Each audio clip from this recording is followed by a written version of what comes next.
Okay. And did that share screen allow work? Yes, I think this should work. Are you seeing my presentation? Are you seeing a PowerPoint? Yes. Cool. All right, perfect. Um, well, yeah, thank you all very much for having me. Thank you for the introduction. I'm the Chief of Staff of the Legislature's Environmental Caucus. So I know you all are, much more familiar with, I think, the legislature than the average person in Oregon.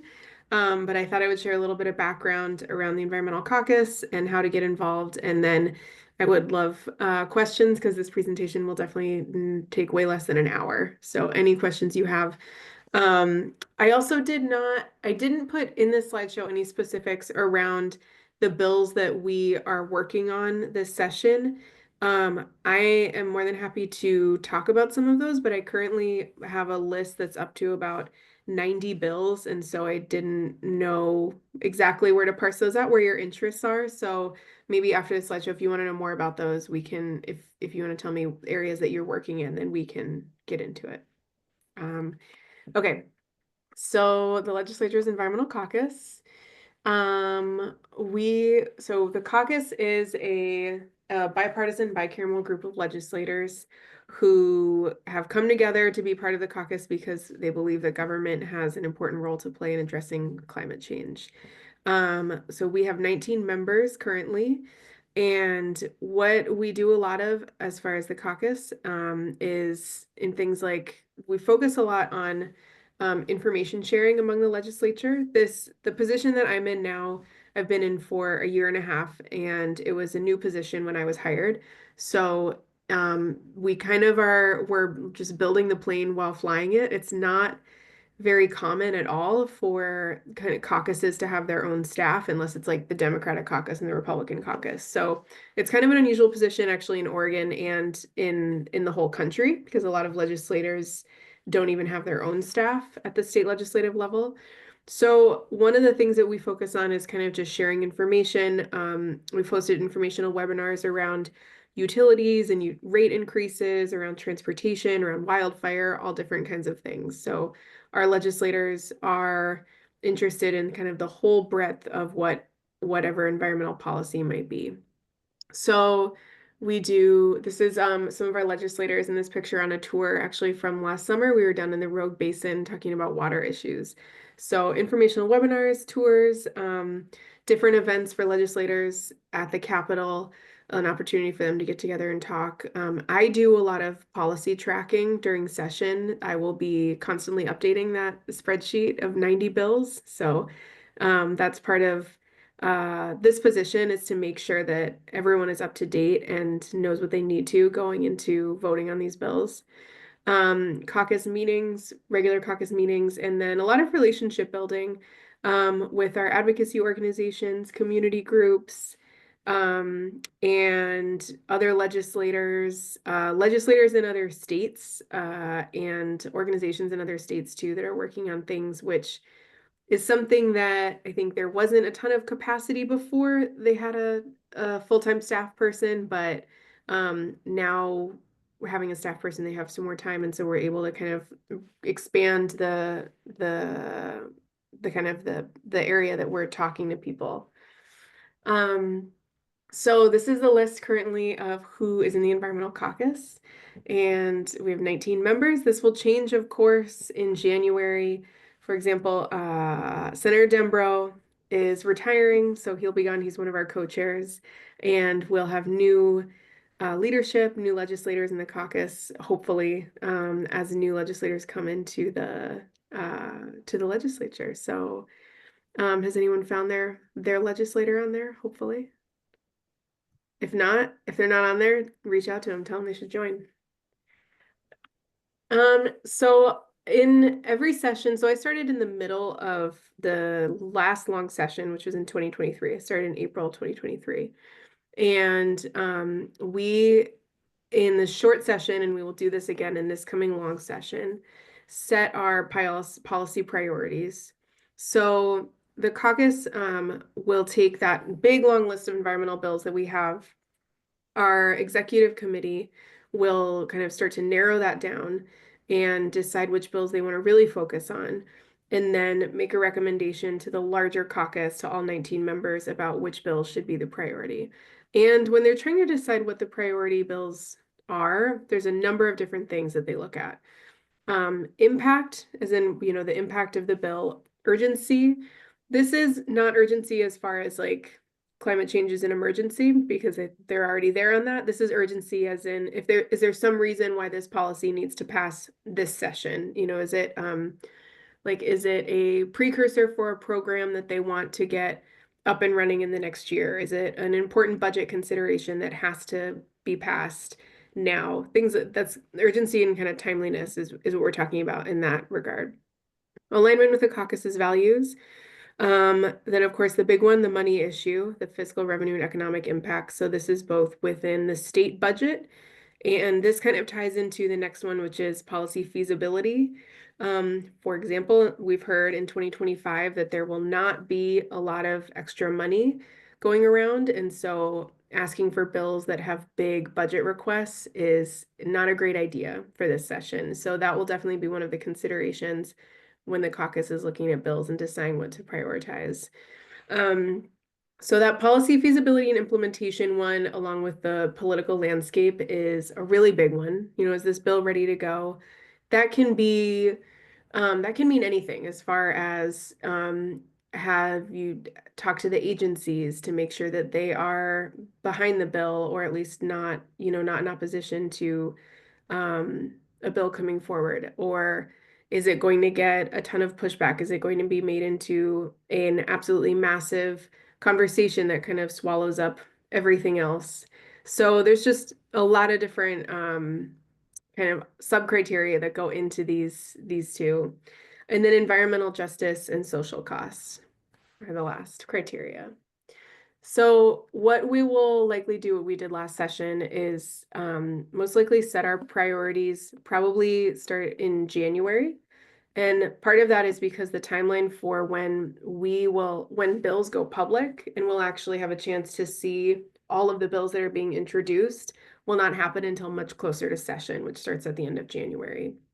So it's a little bit tough because our timeline is very close to session, whereas I know a lot of advocacy organizations set their bill priorities a lot farther out, but they do this because they really want to make sure they're getting a full view of all the bills that are being introduced. So while I have this list of 90 bills that I know about so far, there's probably a number of other bills out there that we haven't heard about, or even potentially could be, if they are detrimental enough, they could be bills that the caucus wants to put on kind of like a priority to vote down or to defeat. And so a lot of those we don't know until the bills are made public and we get closer to session.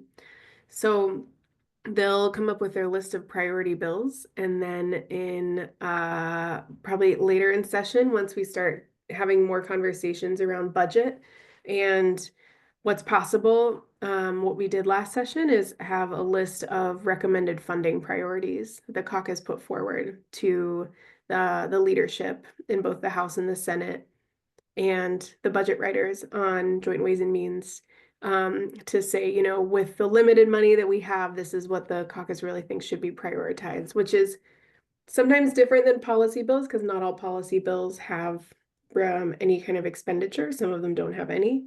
And then not all budget items actually have a bill attached. Some of them are just line items in an agency budget. I forgot to say, if I'm going too fast or you guys have any questions, feel free to stop me while I'm talking, or put your questions in the chat and we can get to them after. So I think this one for you all is maybe just review, because you may be already pretty involved in the legislature, but so how to be involved. So getting involved in coalitions for legislation, meaning certain bills are always, sorry, let me just get a drink of water. There are certain bills that legislators want to build up a really massive coalition around. Not all bills and not all legislators kind of operate in this way. But there are a lot of opportunities to be part of coalition building if there is a bill that anyone in here feels really strongly about. Usually this is done kind of through the advocacy organizations that we work with, because having the stamp of approval from an organization is incredibly helpful in getting a bill to move through the building, as you can imagine.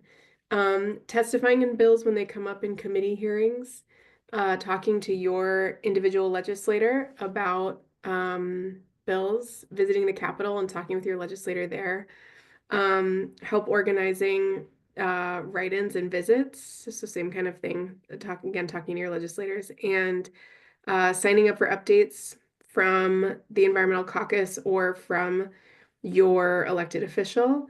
And then paying attention to policies in other places. A lot of bill ideas do come to legislators just from a constituent reaching out to them, emailing them and saying, hey, I heard about this. I heard about this policy they're doing in Washington. Like, isn't this cool? We should look into it here. Yeah, I see a question. Thanks very much indeed. Yeah. You mentioned you have signups for updates from the legislature. Is that something like a newsletter? Could you put in the chat an address that we could sign up for receiving those things? Yeah, absolutely. I will put that in the chat. I also have it on this final page here, but I don't know if you all can click on that, or I can also I'll just put it in the chat as well. So, this is my contact information and our link to where you can sign up for the newsletter and see. Okay. And I think I'm not sharing my screen anymore, right? You are still sharing your screen. Oh, Yes. And thank you for putting that in the chat because we couldn't click on the links from the. okay. I wasn't sure if that would work. Am I still sharing my screen or is it off No, now? no, no. You're now showing your face. Perfect. Then I'll put that link in the chat. Yeah, so again, this is all like uh kind of new as far as I started in the middle of the last long session. This will be my first full long session coming up, and so the first time that the caucus has had a full-time staff person. So some of the stuff we're still working out the kinks on, which seems kind of weird to have been in a job for a year and a half and be in that position, but it's just the strange, schedule of the legislature. So what I did last session was send out emails once a week around just kind of a summary of all of our bills and what's going on in the legislature. And I'm hoping to be able to do that again this session. Although I think once we get into the rhythm of session, it might make more sense for it to be once every other week. I just kind of have to wait and see because things move a little bit slower in the long session because they have a lot more time. Yeah, I see, Brian, another question. Yeah, Kathryn, I was just wondering if the caucus or you are in regular contact with the governor's office and she wields that veto pen. And I know that there's always that chance, that sometimes the legislators have really good bills, but if the governor just happens not to like it or think it'll cost too much, kind of the buck stops there. But so curious what the relationship with the governor's office. Yeah, we are in contact with the governor's office, mostly with her natural resources and energy staff people. And it's, I wouldn't say that we necessarily have like a ton of influence around that. If she wants to veto something, she still will do that if she wants to. But I think having that line of communication is really helpful both ways, like for us to know what they're looking at and thinking about and where they are on policies, and then also for us to be able to share back. So I think it's just one of those things where the more communication, the better, so that no one is surprised by anything. And then the governor, of course, also is the director of all the agencies. And so you have to go through her office if you're bringing something really big that's going to impact an agency that may take up a lot of staff time or a lot of money. So you want to make sure that you talk to them first. So we definitely stay in touch with them. That's really informative. Thank you. Please raise your hand if you have questions.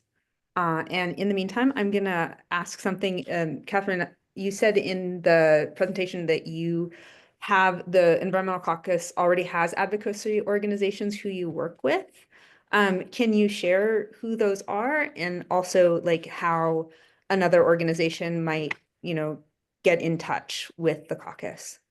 Yeah, I mean, I would say it's really not, it's nothing necessarily formal. It's just kind of the organizations that have big lobbying presences in the Capitol. And so organizations like the Oregon Environmental Council or Climate Solutions or OLCV or OCN or Beyond Toxics, Renewable Northwest, those are kind of the ones who are in the Capitol lobbying a lot. And so we do work with them a lot. And then, and so anyone is welcome, to reach out to us and to be in the conversation about things.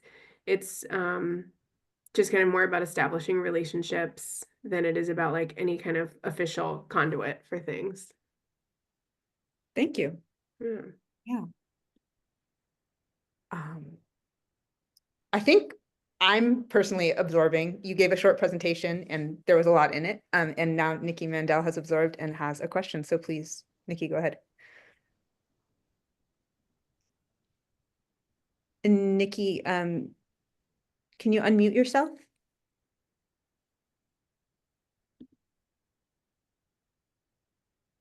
Am I unmuted now? Yes. Okay, great. Sorry, I'm doing this by phone. I've never done this, so thank you. I'm sorry. Hi, Kathryn. You can probably guess what I'm going to ask about. So I can for guess. others, yeah, for others, I'm very interested in what policies the Environmental Caucus is hearing about in terms of the critical energy infrastructure hub located in Portland, but provides over 90% of the liquid fuel used throughout the state. And we've been talking to a number of legislators, including Kathryn in the Environmental Caucus. So I was excited to hear you're going to be talking tonight. And I'm just curious as to whether this is amongst the 90 bills you've heard about and any details or information you're able or willing to share right now. Thank you. Yeah, thanks, Nikki. Yeah, it definitely is. In fact, we just had a meeting.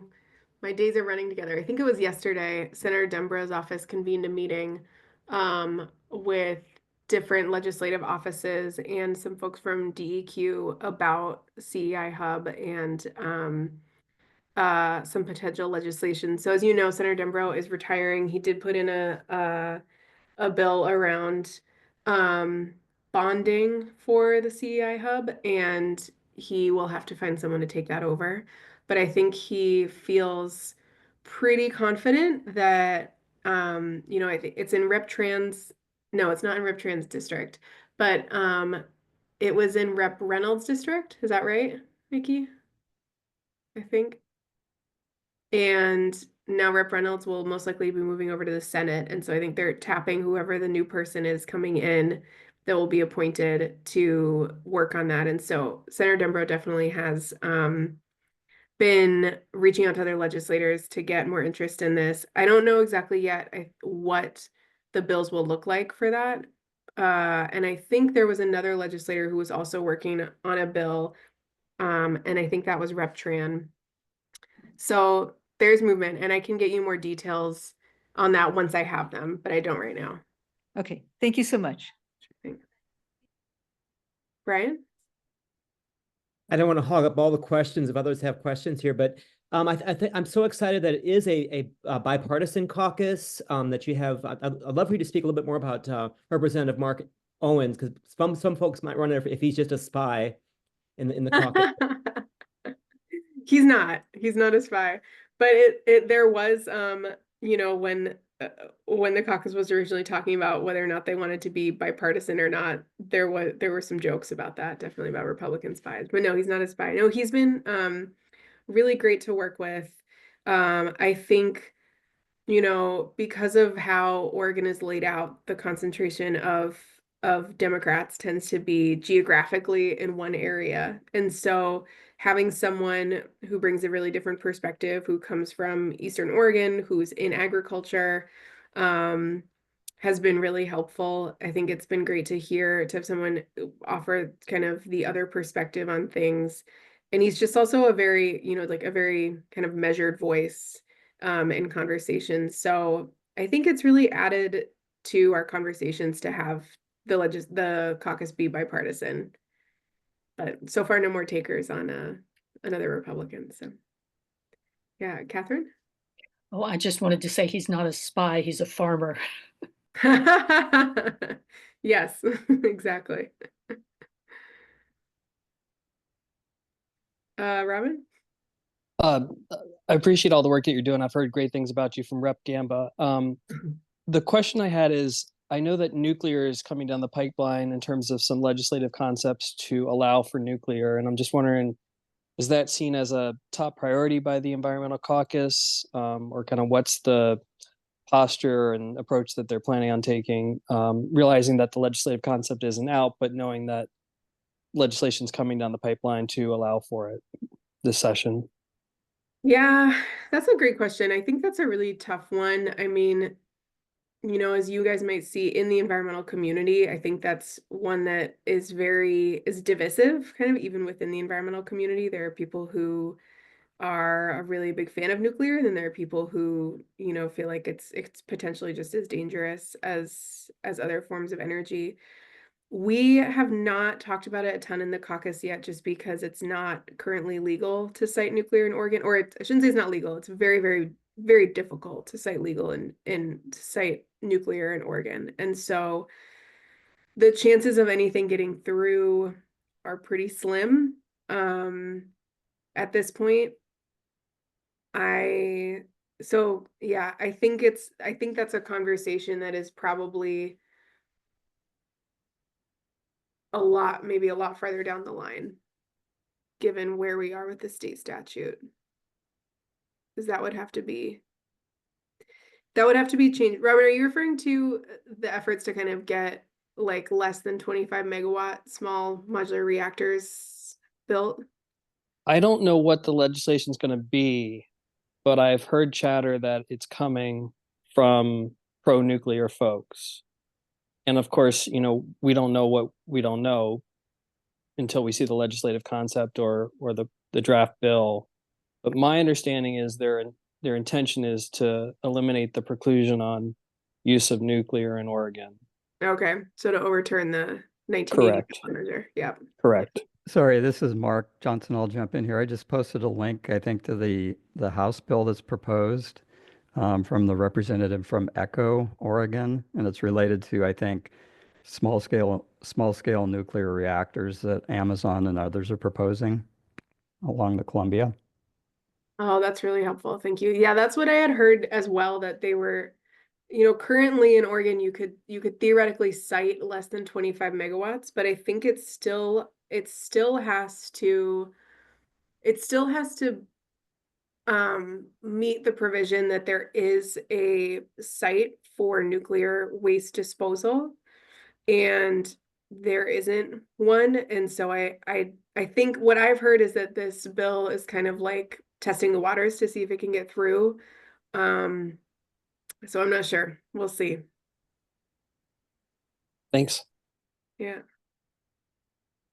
Yeah. Alan? Thanks very much.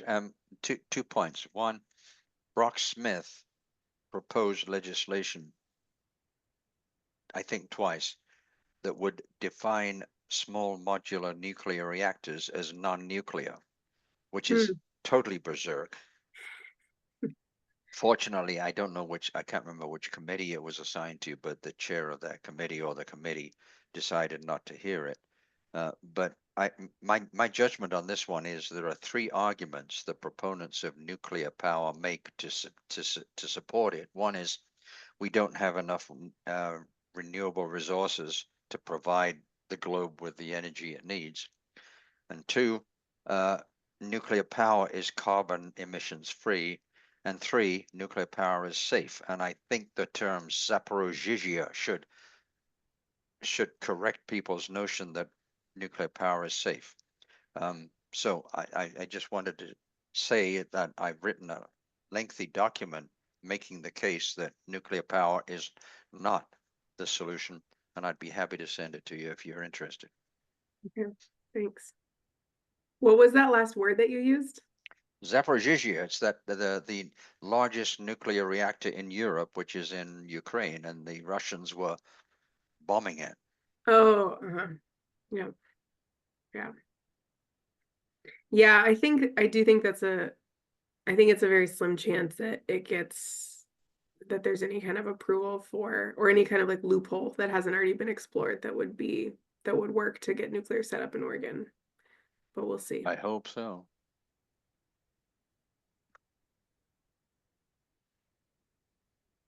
And I'm curious, I'd love to hear from you all about what kind of, is this group, are you all getting behind legislation for 2025, or do you set your priorities, or how do you do, advocacy in the legislature, and which areas do you work in?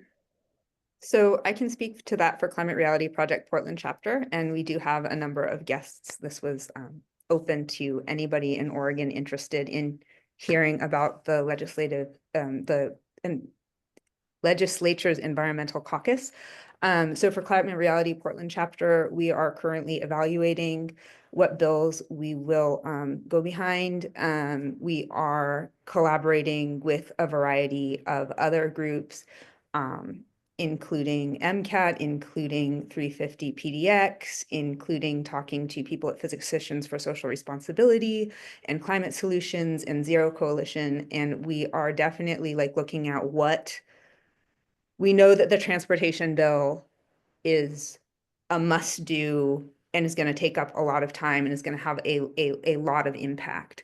So we are working on how to advocate best and with, the most heartfelt voice coalition that shares our values on that. And so that's definitely a priority because it is a priority for the state. We have also been working on bills for weatherization and peat pumps ongoing. There are people in our group who are very committed to that. And we know the transmission bill is going to be a big issue, which is great. We need more transmission and we need to make sure it's done with environmental justice in mind. Yeah, and beyond that, we're still sort of figuring things out. So that is Climate Reality Portland chapters. Yeah, that's my answer to your question as far as I know. Yeah, that's good. Thank you. On behalf of Southern Oregon Climate Action Now, I would say ditto to exactly what Helena said in terms of collaborating with the other organizations across the state. One of the things we're very interested in is the right to a healthy environment, the amendment for an environmental rights clause in the Constitution. Mm-hmm. Yeah, so you all are working with OSERA on that? Absolutely. Mm-hmm. Who else? Yeah. One that you all might be interested in that I know we're working with MCAT on, and 350 PDX has expressed support, is a Superfund bill.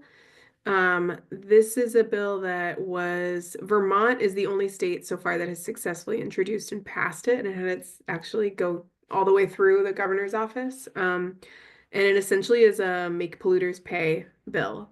So it's saying that if you, as a large company, have been responsible for a certain amount of emissions, over a certain amount of emissions, you have to help pay for climate mitigation and adaptation. It's a big bill. It's very broad reaching. It will certainly be tied up in litigation for years to come if it passes, but it's, starting the conversation around the causes of climate change and who has helped cause climate change and is not paying for it. So that's when the Senator Golden is working on. I'm working closely with him on that as well. And I know there's a couple of organizations that you mentioned that are also looking at that. And then of course, transportation, as you mentioned, Helena, is a big one, will be a huge one this coming session. A number of our legislators are working on that. Rep. Pham, soon to be Senator Pham, is kind of leading the charge and really helping to steer the conversation from inside the legislature on just equity, safety, walkability, bikeability, just general mobility for anyone who just doesn't want to or can't drive a car.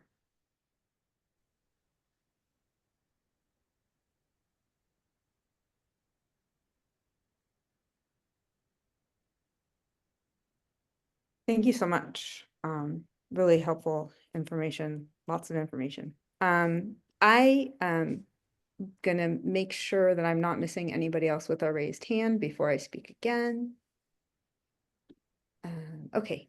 I remembered one more thing that we have been working on in collaboration with Physicians for Social Responsibility from the Climate Reality Project Portland chapter is a hydrogen transparency bill because there is an issue in Southeast Portland with Northwest Natural injecting hydrogen into residential pipes.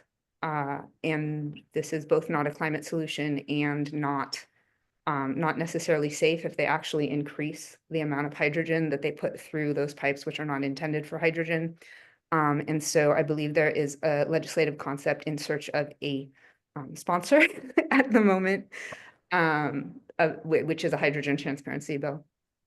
I thought that Rep. Pham was bringing that forward, but maybe she is looking for someone. Maybe it's been too much of a lift with transportation as well. Okay, yes, I'll that was my understanding as well. And I think maybe she is trying to pass one project off. Yeah. Oh, Yeah, she's got all on her plate. Yeah. Kathryn, I'm not seeing where to do the hand raise, so forgive me for speaking up, but I was just curious about how the national scene might put pressure on Oregon legislative bills and whether there's been discussion about that or. Yeah, great question. We definitely have been thinking about that. I think it's something we will definitely pay a lot of attention to in the coming session as far as where and how we should be playing defense. You know, in Oregon, we are in a relatively good place having a Democratic majority, and so more of a likelihood for kind of being able to set up those defenses, but it's definitely something that we'll be keeping an eye on.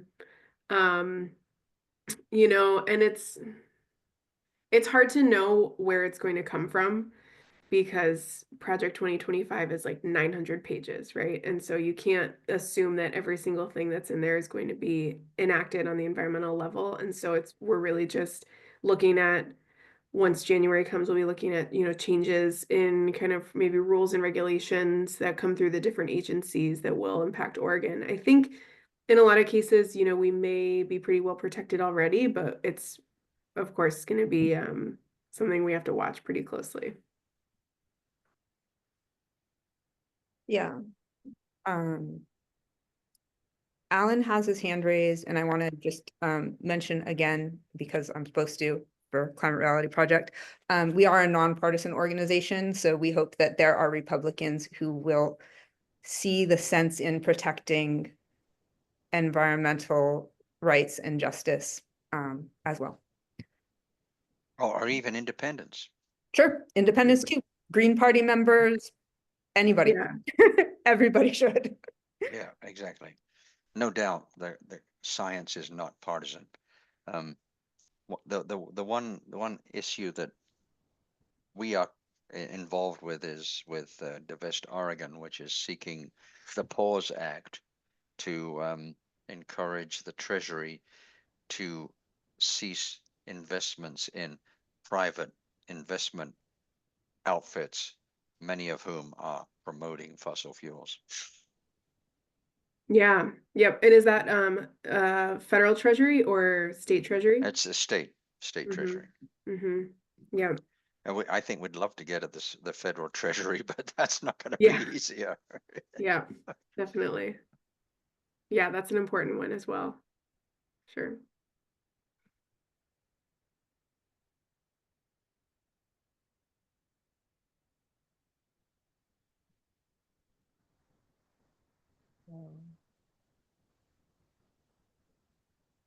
I'm gonna invite everybody to take a few deep breaths. and then we'll move on to Brian, who has a new question. So let's just take a nice. Yeah, I'm trying to keep up with Alan for the questions here. Kathryn, I'm a person I'm an environmentalist that doesn't like to drive. I believe strongly in, mass transit and trains. And, like for the interstate replacement bridge project, and making sure that we have mass transit on that. Any thoughts on the interstate replacement project and, just more mass transit here in Oregon? Yeah, I think there have been, I don't know if anyone's gotten a chance to watch any of the work groups that have been put together for the transportation package, or follow what they're working on. Okay, I can also put a link to the site, in the chat as well, where all those materials are posted. I think, the IBR is not, I don't know if that's going to come up again this year as far as part of the larger transportation package. I think they're trying to keep those kind of separate, but I'm totally with you on the importance of mass transit. I think this is something that, talking to your legislators and just continuing to bring up the issue, is really impactful. I get emails sometimes from legislators who are in our caucus, that are like, what is this issue I'm hearing about now? I have never heard of it before, and all of a sudden I'm getting all these emails from my constituents. So it does work to reach out to them and to get their ear and just tell them that this is something that you want.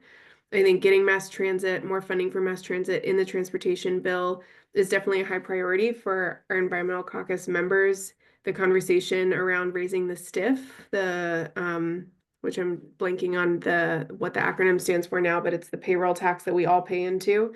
So that is definitely one of the options on the table, is to increase the STIF to get more funding for mass transit across the state. I think it's been really interesting hearing the Joint Committee on Transportation talk about transportation as they did their tour across the state, and then as they're in these different work groups, because I think a lot of people are realizing that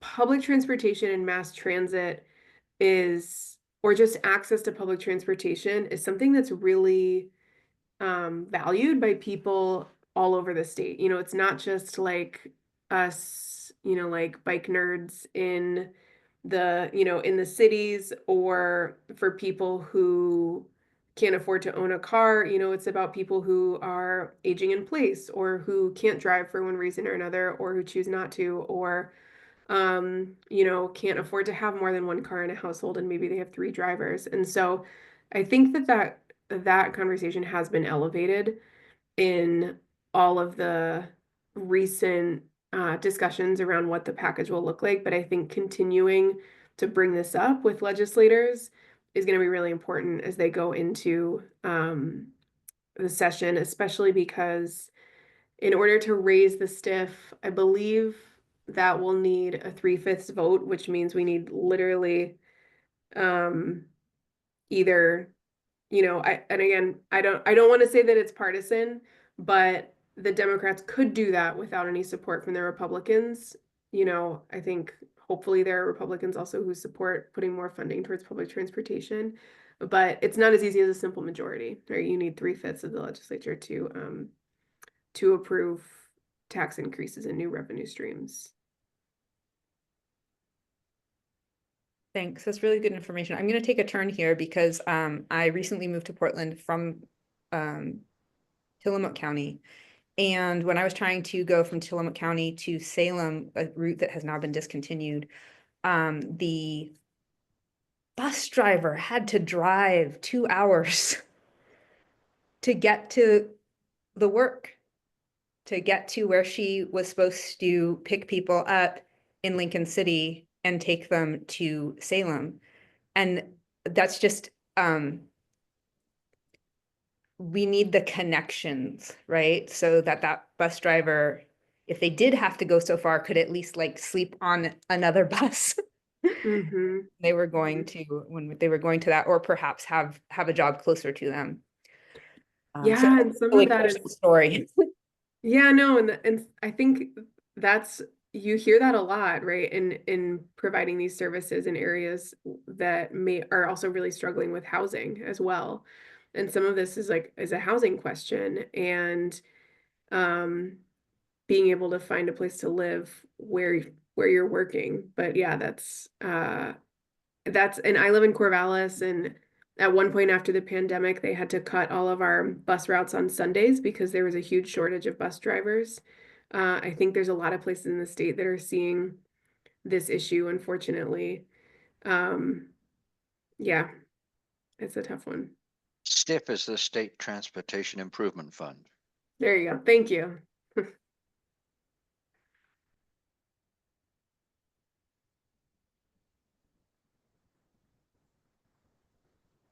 I don't Speaking know of- how to raise my hand, but I do have a question.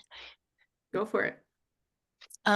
There's been a lot of talk by the governor and all last session about increasing the availability of homes, and including kind of going back on the Land Conservation Development Commission's prohibition on putting homes in farmlands. I wondered what the take is by the caucus, and also if there is going to be a push for new housing, whether they're incorporating things like solar and all in the designs, or a requirement to at least have it be solar compatible. Yeah, that's a really good one. That's hitting on a little bit of a nerve because the land use housing environment issue is one that I think sometimes they all go parallel together and sometimes they are very opposed. So I know that in this past session, 2024, with the governor's housing bill, the Environmental Caucus was very adamant about not wanting, and in 2023 also, when it first came up, about not compromising on Oregon's land use just to get housing, when there's so many places, I think, within our UGB already where housing can be built. And so that's definitely something that our members pay attention to a lot, is kind of where, we all know we need housing, but how are we prioritizing that housing, and where are we going to put it? As far as, and there will be another housing bill coming forward in 2025. I think it's kind of, I don't know yet what will be in it, but I know the governor's office is working on one. And the solar readiness is, I don't know about that, actually. I'm not sure about solar readiness. I know that it is already in statute, I think, for multifamily housing to be solar ready, but I don't think for single family housing that's in statute. So I'd have to look into that more and see where we are on that. I'm going to ask you a quick question because I'm pretty familiar with the building space and I'm not sure what solar ready is. I know like all electric ready is like what we were working on a while back in another organization that I was with, but what exactly is solar ready?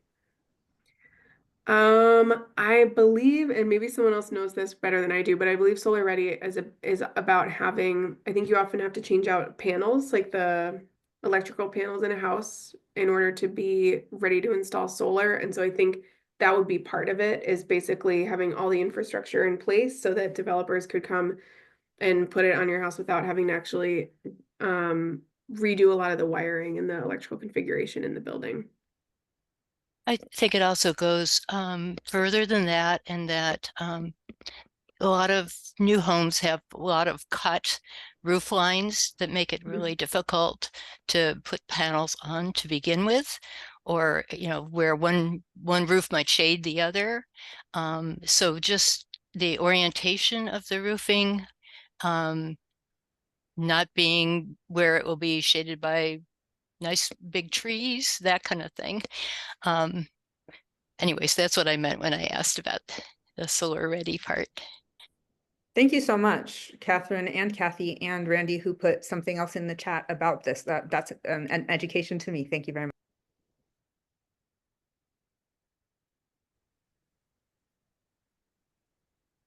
Yeah, Brian? Thanks again for letting me ask another question here. I know that ODOT, Oregon Department of Transportation, is saying, with the transportation package, that they need a lot more funding. And I'm just wondering if the Environmental Caucus has any thoughts on that, because I mean, there's good ways and there's bad ways to fund ODOT that will, help us reduce our climate emissions? Yep, absolutely. I'm glad you asked that because they definitely do. So we know, just to fill the gap of funding, we are likely going to have to look at new revenue streams for ODOT. And so there's a lot of conversations now around what that will look like and where that revenue will come from. I think there's a lot of different avenues they're exploring.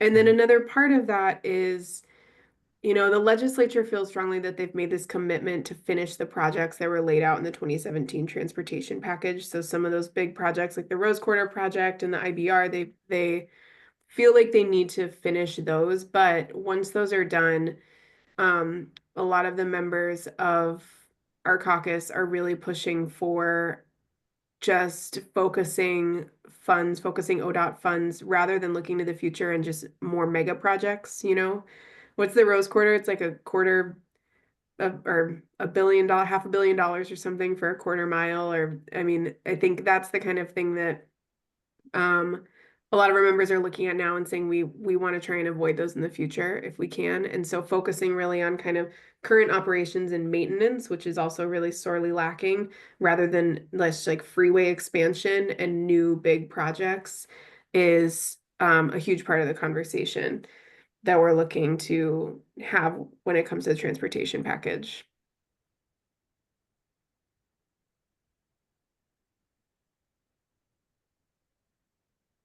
I'm gonna chime in and add here, sort of a follow-up to Brian's question.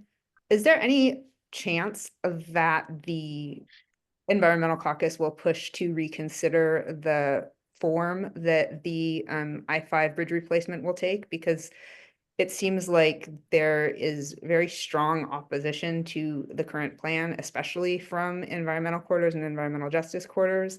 And it doesn't seem, even if you just consider the embodied carbon of that giant bridge, not to mention the traffic that's going to come across it, what is there a pathway to sort of reconsider the size of that?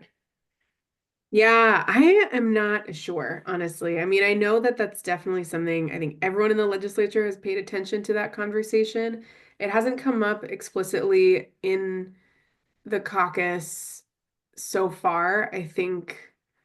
And I don't know what that looks like as far as discussions for 2025, like if there's more budget requirements that they need to put towards the bridge or not. But I think if it does come up either as part of the transportation package or a separate budget item, it'll definitely be a big conversation because again, Rep Fam kind of led the charge on that in the Transportation Commission in 2023.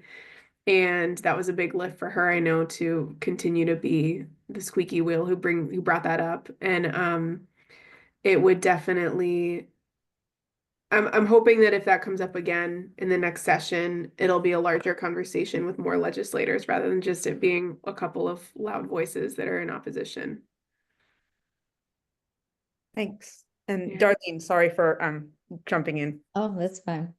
So in terms of the transportation package, when I think that some of the things we'd like to see is looking at fewer vehicle miles traveled and things that will do that in terms of support for active transportation and transit. And one of the things that I've heard about recently is the possibility that ODOT could allow like solar installations where they have enough width within their right of way. And that's something that they could actually, get something out of. But also, more charging stations for electric vehicles and that kind of stuff. Yeah, absolutely. I think that's the solar panel and ODOT right of way, I think is a bill that Senator Gorsuch is maybe introducing. And that definitely rings a bell. Let me see. I can look at my big long list, but I think that's where I've seen, solar, yes. That's Senator Gorsuch's bill. And I don't know if that would be folded into, as one of the co-chairs of the Transportation Committee, I don't know if that would just be kind of folded into the transportation package or if that will be a standalone bill, but yeah, that's a good idea. It seems more like a standalone kind of issue, but it's something that in terms of the broader perspective has a. Yeah, for sure. Yeah. And I guess one of the things that has been considered as we have increasing electric vehicles of changing over instead of the gas tax, we're really doing vehicle miles traveled assessments on vehicles for all vehicles. Yeah, that, and I think there are still a lot of different ideas on the table. VMT would definitely be a really good one and maybe more straightforward in some ways. I know vehicle weight is something that's always been talked about as well. There's a lot of states that have moved more towards weight, but that's more through, your annual registration fee rather than an ongoing cost. But it would be, and the tough thing is with that, then the question is do you just do it by weight for any vehicle? Because electric vehicles, of course, are a lot heavier than conventional vehicles. So I think it's what you want to get at and who should be paying for it. I think for commercial vehicles where there's a really wide difference among weights and so forth, depending on the size, but for single vehicles, it doesn't seem that it's worth doing it on the basis of weight, but I don't know. So maybe I have an electric car and maybe I pay for through my registration, but I don't buy any gas, so I don't pay gas tax. So. Yeah. And I think one of the arguments for doing it by weight is, just simple that if you have a heavier vehicle, you are putting more wear and tear on the road than a lighter vehicle. Mm-hmm. Yeah, Alan? Yeah, I totally understand that weight issue. But the catch is, of course, electric batteries are heavy, and my argument is it should be inversely proportional to the miles per gallon equivalent.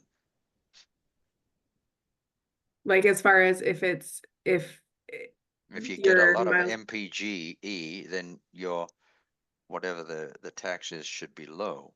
Whereas if you're driving a heavy gas guzzler, your VMT should be high. Yeah, and I think there are definitely ways that you could come up with a formula where, you're still, because the idea, of course, is like incentivizing cleaner vehicles and less damaging vehicles. And so I'm sure there's a way that you could do it so that you're still trying to get at incentivizing people to kind of shift that. But we'll see if that gets through. That's one of the many ideas on the table for revenue. It does have some negative impact for low-income folks who more likely to have older, less efficient vehicles, if they have vehicles at all. So that's a consideration. Yeah. So we need to accompany that with incentives. Yeah. And that since someone brought up I think Lynn brought up the federal, just the federal landscape. I have heard the new administration say they want to get rid of the federal EV rebate of $7,500. Again, we don't know how. I know the auto industry has strongly urged against that, but if that goes into effect, Oregon's EV rebate program has already been had a really hard time getting funds because it's been so popular and that all the funds go out the door so quickly. And so I think this is another question in and amongst the transportation package is incentives for EV vehicles, who we should be focusing those on now, how much money can we put towards that? Where's the funding going to continue to come from for that? So that's going to be a kind of a really sticky part of the conversation as well. Yeah, I think there's some funding that's already committed from the federal government for 2025 to continue or resume the rebates for the state. And then once those are gone, we'll have to figure it out again. Yep.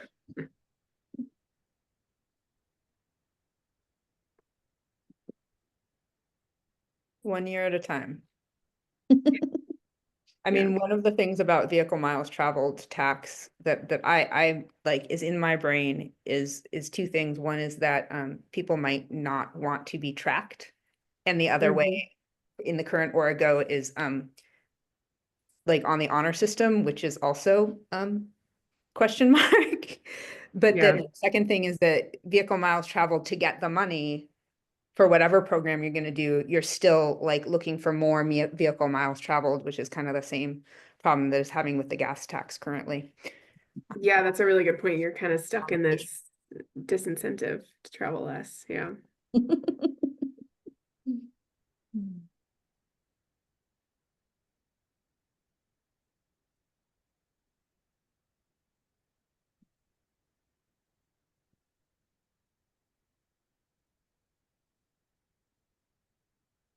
Well, for individuals, if they pay less tax if they drive less, so it means less money for the transportation system, but it's not like they want to go out and encourage people to drive more, I don't think. Yeah. Yeah. Kathryn. Kathryn? Oh, you're muted.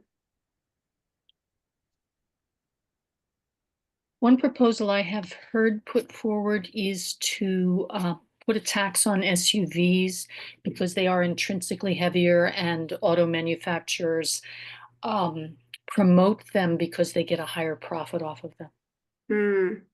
Mm-hmm. Yeah, I think that kind of goes into the conversation around the weight and who should be paying for that, for the maintenance of the roads, if you should be paying more for driving a heavier vehicle. You know, I also think just me personally and my feelings, because I'm kind of a transportation nerd, it's just really I feel like disincentivizing those large vehicles is really important just from like a bike and pedestrian safety standpoint. I mean, we know that they are killing more and more people on the road because of how huge and heavy they are. And that's just really alarming as well. Just one more reason for us to try and, not encourage people to continue to buy larger and larger cars. It's a tough one though. Americans, we love our big cars.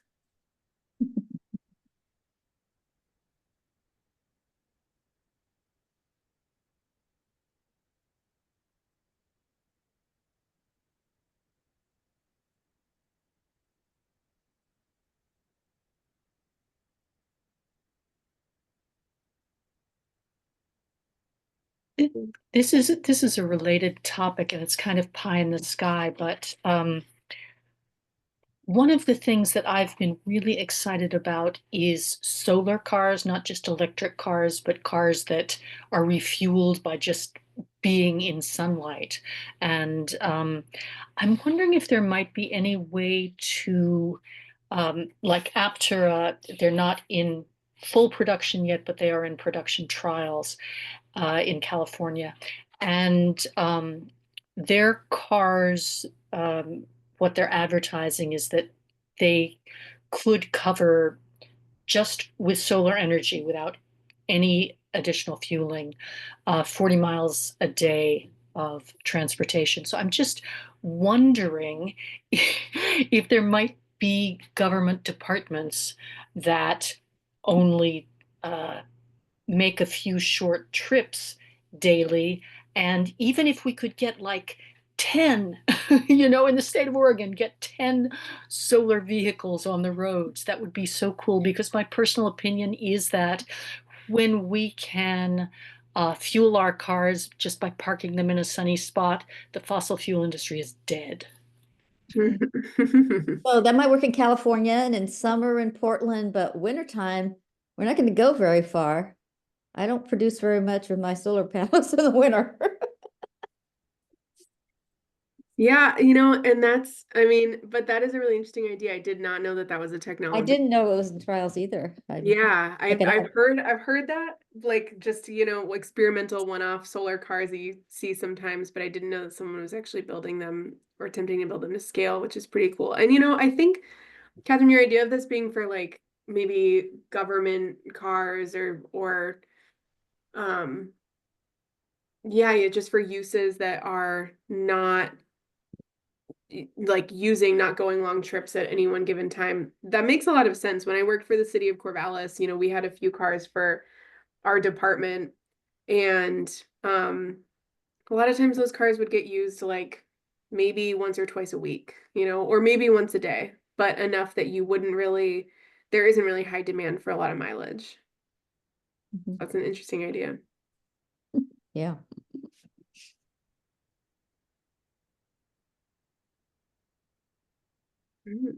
Cool. This is good to know. There's people are putting a lot of information in the chat about solar cars. That's pretty exciting. Yeah, I'm definitely gonna be looking at this.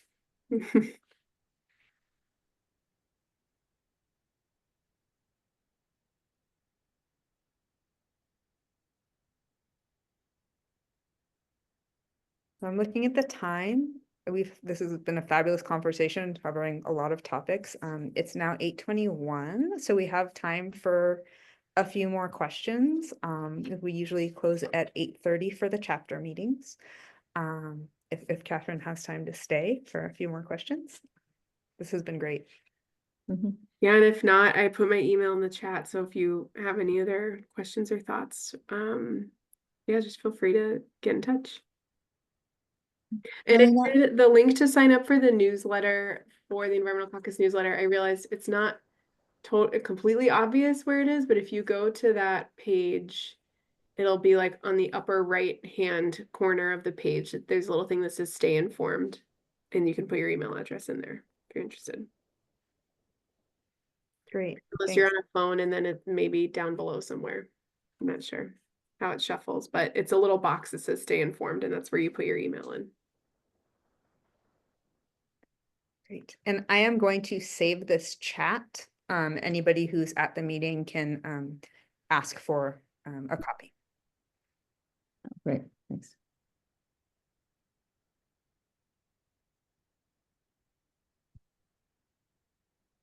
So Helena, I missed the first part of it. I forgot that I was going to do this.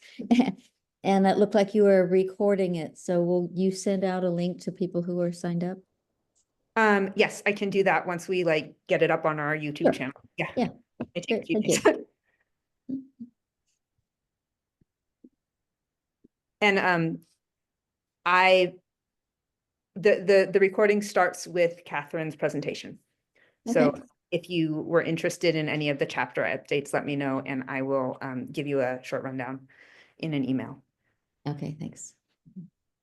And I can send you a copy of the presentation if you want, if that's helpful. There's not a ton of information in there that you can't find on the online, but I can for notes.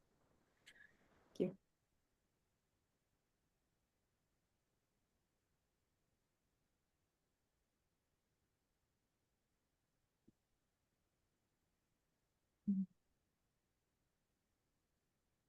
Any other questions for Kathryn or about the Climate Reality Portland chapter?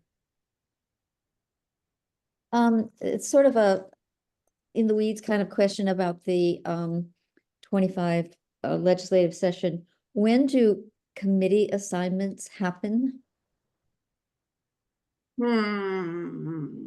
I don't know exactly. That process is like a little bit more of a black box. I think I think they will I was gonna say December or January, but that's pretty much the only times they could happen. So I'm not sure. I'm not sure I know.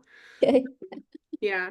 I would guess that the House committees probably won't change that much because they already kind of did their big shakeup back in the spring. I could be wrong, but I think if you're going to see changes anywhere, it would more likely be in the Senate because they didn't really do that yet since the end of the last session. Okay. And they did just elect new Senate leadership. It's still President Wagner is the Senate president. But now Senator Jama, I don't know if anyone here is in Senator Jama's district, is our new, nice. He's the new Senate Majority Leader. Just got elected. So I don't know then if that means kind of like committee assignments will be coming on the heels of that. I would guess they probably will be.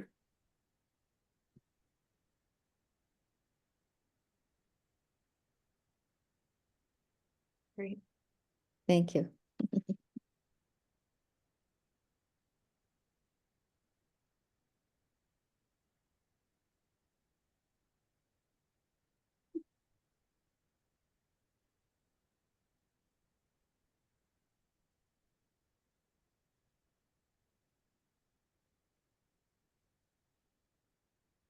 Well, thank you all very much for having me here. I appreciate your time. Well, thank you. It was great. Thank you so much for Yes, being here. thank you, Kathryn. So much. Yeah, it was great to meet you all. And feel free to, yeah, reach out with any more questions or anything. Wonderful. Really appreciate it. Thanks to you, Kathryn, and thanks to everybody who joined today. It's been a really great conversation and education. Yeah. Thanks. Shall we close a few minutes early? Take a deep breath and absorb the information. Mhm. Thank you, Helena, for organizing, and thank you, Catherine, for coming. Yeah. Mhm. Yes. Great presentation, Kathryn, and great hosting, Helena. Mhm.